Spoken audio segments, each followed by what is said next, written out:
Welcome back to Henley Aquatics. Today I'm going to give you guys an update of what happened in the last video, or what the fish room or the garage back there looks like on our new fish room. Because the last video was the first time we talked about it, and we kind of set it up pretty much. And we haven't gotten any new fish, and it's only been 2 weeks. Other than that video, we did get fish in that video. And we got some of the tanks just established then to add fish in. And so I'm going to show you guys and give you guys a kind of review of the entire fish room. So it's mainly going to be me talking, and it might be a little bit boring, and also there might be some mic issues. It might not sound the best. And I'm also restarting this thing I used to do when my channel was smaller a little bit, or it was like 2 years ago I used to do this. I'm kind of redoing it or doing it now, or whatever. This video is actually one of them. So every month, at the end of a month, so for the March video of a tour, I'm gonna be doing it every month. So at the end of March, like hopefully in the first few days of like April, I'll do a tour, and I'll call that the March tour because it's just right after the month, and so that's what it looks like up to then, the fish room, because they're going to be evolving, changing, and breeding new fish. And we just added in some new fish tanks. They're a bunch of 10 gallons. There's like 10, like 2 racks of 5, and I'll show you them. They're kind of still establishing right now. And there's one that is our oldest tank, and it turns out it's a 10 gallon, so I left it there. I have it there as well. So I'll show you that, and I'll show you kind of how our system goes, and some at the end, I'll show you some of our plans that we're going to be going to next. So if you enjoy our content, make sure to subscribe. And this video, I'm not going to be editing it too well, and our upcoming videos are going to be like a lot better and more on certain topics like breeding and stuff like that. So if you enjoy our content, and if you do turn out to enjoy our content, then I'd recommend subscribing and maybe turn on notifications to see when we upload new videos, because I'm going to try and be posting multiple times a week. I'll figure out my exact consistency. Maybe not that consistent, but yeah, anyway. So this is kind of the beginning, you can think of it as. And so let's go into the fish room and start this video, because I'm gonna be doing this every month. This covers March, even though most of this video is filmed on the 8th of April. So, but let's go into the fish room. All right. It's a little bit messy in here. Hold on, this is silly. Okay, there we go. Here it is. Yeah, this is our large aquarium right here, 310 gallon. So this is our 20 gallon long. This is kind of a recent tank. So we got an air pump right there. Or no, that's not an air pump. That's just a jet. We got 4 wild reticulated hill stream loaches in here, and that's kind of why we have current. And then we also got that yellow mystery snail. I separated them from other 2 tanks with no mystery snails because I'm trying to breed them. I don't want to cross colors. I don't want to hybridize these fish. And so I get, pure, or at least I'm trying to get true mystery snails when I breed them. And so I'll show you how that's going. There's been no breeds yet, but I've had them for almost 2 months now, kind of. And yeah, we got 20 neon tetras. There's actually, I think, 21 in here, as you might have seen in the last video. But I moved them in here because the ammonia was more cycled. And yeah, there's starting to be more algae growing in here, and green spot algae. I'm gonna be getting like 12 nearite snails for a bunch of these tanks to cover that. And yeah, so I added some more Valsania in here, jungle Val, and it's growing pretty tall, and we're looking to have that really thick in there. This tank is the ram tank, and so we have German blue rams. We've got 5, and I think we have 2 males and 3 females. And then there's 1 female, I think it's that one maybe, right there. It's kind of small. It doesn't get the most food. And I believe this one is the male. He likes he's a dominant male, so he likes the middle of the tank, and he's a little bit aggressive. And so, yeah. And the rest are just, I think that's the other non-dominant male. And yeah, so we got some wood in here. I don't know what type it is, but it helps with tannin, and I just think it looks pretty cool. My dad bought some wood on Amazon recently. See, there's some aggression there. And we got lemon bacopa, just some clippings from in here, and they're starting to grow roots. There's like 5. Then we got in the back, we introduced some, our maybe lotus or water lilies, and a bulb. So it looks like it's kind of starting to make a new plant. So this bulb was already used to create one, which was split into 2. One was still bunched up with a bulb, and then and both of those 2, I created like 2 to 5. 5 of those went in here, and the rest 2, I think, are in here. So I keep splitting them up and growing them from one bulb, and I'm reusing it now. And yeah, we got cryptocorn wentai, I'm pretty sure. We got it from in here, green gecko version, so it looks pretty nice. These guys like more hotter temperatures, gets them breeding. These guys like colder, mainly for the reticulated hill-stream loaches. Pleco's finally out. The large bushy-nosed pleco. He's kind of getting close to full size. Yeah, this is our, I'm gonna talk about these 10 gallons actually. These are all, I'm gonna keep these all as breeders. I'm not gonna talk about what I'm gonna keep in all these yet, or in this one. I'm actually taking out red cherry shrimp right now. And I had 3 blue mystery snails in there. I put them in here, and one of them died. And so there's one there, and then one up right up there. And a lot of these I see riding each other, so that means they are kind of breeding. One shell will go on top of the other shell. Same with like the assassin snails there. If you can see that, that doesn't necessarily mean they're breeding, but typically, yeah, that's a good sign that indicates that they're breeding. So we got some dwarf hairgrass. It's finally starting to make a comeback. When we restarted this tank, I bought some of it at Petco, and it slowly started to die off, and now it's starting to make a comeback. And we got some dwarf Sagittarian there, but I'm keeping most of my dwarf Sagittarian there. We got the Bacopa I started with in the back, lemon Bacopa. I actually got it about 2 months ago. And we got this, a bunch of Java moss. And these are all actually the substrate we're using. This one's a little bit older, so it may not look the best. A little more muddy, I guess, or broken up. But this is actually kind of a mix of like some other stuff. But anyway, there's a fluval stratum in there. Yeah, that's how those tanks are pretty much going. These are going to be grow out tanks, and I'll talk about how these get their bubbles there for the aeration, the air pumps. So I'll talk about how that works for all these tanks because they're all running off 2 different ones, and they're not all even. So as you can see, some of them are really low. And we're probably gonna be later actually changing these tops with some glass because there is some, if you look there sometimes, not right now, but there'll be like droplets, like condensation stuff in this room. And then this, last of all, are 40 gallon. This is not our newest tank.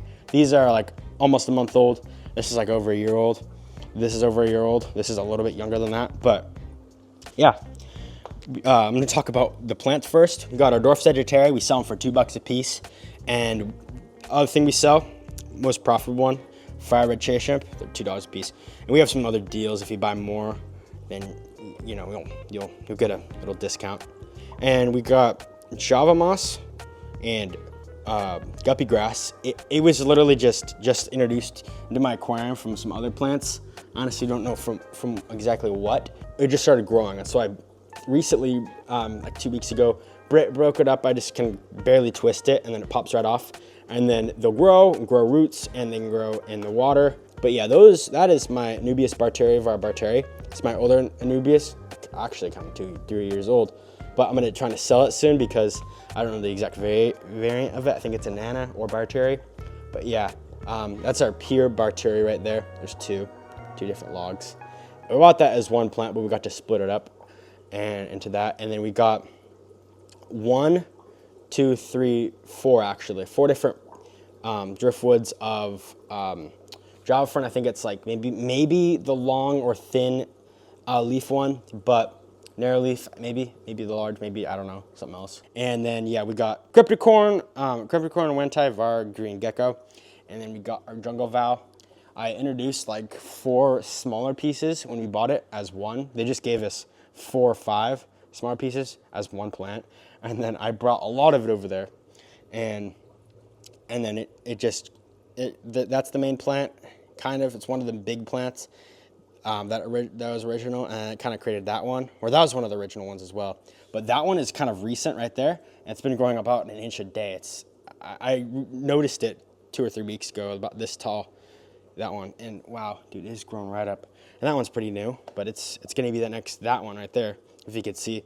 The point is, this stuff grows like crazy. Anyway, we got, our water lilies, kind of already talked about them. And then we have 2 brown mystery snails, and then, 2 blue ones in there. And then those are, we got a bunch of baby, they're not baby. We bought them when they're about the same size. They just love eating and growing. I haven't noticed them grow too much, but we got some younger, maybe juvenile almost. Well, they're above that. Bushy nose plecos, we got 8, along with actually, I forgot to tell you, but we have a larger one up here, right in this tank. but he loves chewing on this wood. You might be able to notice that right there and there. Anyway, he's, I don't know, somewhere back here. He's like 3 or 4 inches by now. We got 8 of those, and then a bunch of fire red cherry shrimp. And so I think that just about wraps it up for as far as fish tanks go. But yeah, we have all of these. These have timers on them that we could set a certain time for. There's like 6 times you could set it for, and then it starts a 24/7 hour light cycle. This one just has a switch back there. This is Hygger. We use Hygger lights, that and that. Same with those, and these just, you keep clicking up, and then they just, they'll go up to like 94, and then once you click again, they'll go to like 64, and then just, once you keep clicking this button, it'll just keep clicking up, and the set number in Fahrenheit will go up, and then, you know, that number of water is, you know, the temperature in here. These like it colder, these like it hotter.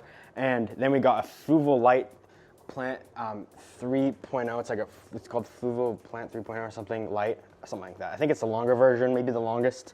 It's hard to believe because this is not that long, but it gets a little brighter than that. There we go. And so, yeah, I didn't get too much B-roll, but I think that's just about it for the aquariums I showed you. But yeah, it's still growing. I haven't bred any of these fish yet. I'm gonna start doing some videos about it and preparing. I'm just waiting for some things to arrive. And so yeah, these are our breeders. These are our grow outs. My dad bought this Fluval stratum here. It's like $25 a piece. Typically it's like 50, 60. But we got 10 of the biggest. I think that's some of the biggest bags. I think the biggest ones you can get on Amazon or whatever. I think that's the biggest one they make. But Fluval stratum, nice substrate, obviously, and it's 8 kilograms or 17.6 pounds. And and there's 10 of them. So I'm gonna be buying them off my dad because he bought them. Kind of maybe for that new tank we might be setting up, we might not, or we're having a new tank eventually in the new house. Oh yeah, we got this is my station. I'm gonna be writing stuff here when I want to write, or like kind of my desk, but I wouldn't think of it as like that. This is where we got this magnetic marker to write on these tanks. You know, our scissors for cutting plants, propagating, a net, this to clean the algae, and we also have these are tweezers in here, and like the scraper. Also use that to scrape some of our green spot algae, and we have some, might actually do a short about it, but we have, to clean some of the green spot algae, we have some nearite snails coming, zebra nearite snails. We got 12 on Amazon. I'll be doing an unboxing of that, I guess, as a short maybe, and they're gonna be helpful because they look like they might be killing some of our plants here. You can kind of see it. I think that might be on those plants right here. Our Nubius and Java ferns are affected badly from it, I think. And so they'll hopefully clean it off. I think they're the most effective species for that. We've got a tray, a bunch of test things for ammonia and other conditions. This stuff will dissolve over time. We wrap this around driftwood and plants. Obviously, I don't know why you would do that, but we got these for calcium. You know who use calcium? You know, like, what were they called? Crustaceans? You know, like snails and shrimp. I don't know if this is the best way to bring in calcium or up the TDS. I think that's a good thing for them, a similar way. But it helps their shell, you know, because they have shells, they like calcium. It helps them. And so, yeah, there has been some aggression in here, and a little bit with the Hillstream Loaches, but I don't think that's enough to breed. This one seems like the largest one, but they're wild. The only wild fish we have in here. Yeah, the reticulated Hillstream Loaches. Anyway, so yeah, I got these, we got, you know, a bunch of towels here, distilled water for breeding some certain fish, like maybe tetras. Gonna replace arrow water for now, and then eventually we'll get an RO unit. And then this is for our plants when you sell them, and a bag for, you know, our fish, our red cherry shrimp. So we only sell 2 things, dwarf Sagittarian red cherry shrimp, and so we just use that. And we got all of our foods here. Easy Green, I put one squirt in per 10 gallons every week, every Wednesday actually. Got like this box of root tabs. There's like 200 in there, and it came with that. It actually came with this tank when we bought it on the Facebook Marketplace. We bought it like pretty much new. It's just been in someone's house for a long time. They never got to set it up, and it came with that. And so they sell it for a lower price, like what, 1,200 USD, and we might be able to sell it for like 6 or 11K. I mean, it's just gonna be difficult, like, so, I don't know. It's gonna be difficult finding a buyer, a little bit. Anyway, up here, kind of have some storage. That explains itself, and a bunch of wiring on all that trash. This covers these things right there, all 10 there, 10 gallons. This covers that and that, 20, and then there's 2 sponges in the 40. these are obviously air pumps, pretty much the best way to, filter aquariums. They oxidize the water, which is obviously a very good thing for the aquarium, and I think that's probably the best filter to do that. They're literally putting oxygen into the tank, not just having it flow in there or whatever. But yeah, we got these. We have splitters on them. Not all of them are even, and one's typically, there's always gonna be one that's off. I guess it's not off today, but they keep popping off. I'm gonna have to fix them. And then, so the farther the way you go on this splitter thing, the farther tank that way we go. And so we get to actually shut this off, and that's how we identify that. Same with this one. Kind of hard to understand, but these are Hygger pumps. They're like, what, 75 bucks, 60 bucks Amazon? And yeah, and they have battery backups. This is like, you can twist this to kind of turn it on and off, and even unplug it, and will keep going because it's running through its battery, and just the wall of our house is charging it. And then when you unplug it, it just runs off its battery seamlessly. You don't need to do anything. Very, very simple to set up. There's also this hose thing here, just hangs up here. I just pull that right down, it comes right off. And that just goes right into the water, the aquarium. This I plug right in, and I just like insert it right into our sink. It's perfectly set up for that. And I twist this. When it's like that, the water's going through the tube, and when it's like that, water's actually going through the sink and out here. When I twist it down, it's hard to do that right now at this angle, but once it does that, water goes with it, like I don't even know what to call it, but like a suction or a vacuum siphon, and then the water just goes through here to drain it. So that's pretty cool. That's a new system. Yeah, we got our decorations here, future sand, when you want to do that. If we want to have tanks for that, but for now, full stratum it is. Got a bunch of rocks, aquascaping, and then our buckets if we need to use those for water changes. This vacuum actually helps clean up some poop. This tank is our messiest tank. There's some poop and like debris from, I'm not going to talk about it, but there's like some parts coming off of like the wood here. I think the pleco's been eating off, and it's making this a little bit messy. So I clean this out. It's a vacuum right here. Hopefully you can see all this stuff. Like, I hope this is on frame. I'm not looking at my camera too much. And extra supplies and fish food. And yeah, and because I'm kind of short, we have a chair there, so I can stand up there, and a stool. I don't use the stool as much.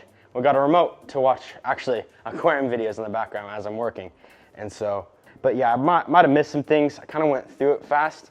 Well, not really actually. It's not too much to go through fast, but no, I didn't edit. I'm not going to be editing this video too much, so it's just a lot of me talking. But from now on, I think we're going to have some amazing videos coming up, and I'm capable of doing great videos. But on this channel, I haven't been putting too much attention, so I'm creating more content, but it just won't be taking as much time as on my other channel with over 1,000 subscribers. So I hope you guys understand me, but yeah, this is the first tour we're doing, and it's the March tour, even though it's April. Anyway guys, see you guys in the next video. I might have missed some things, but peace.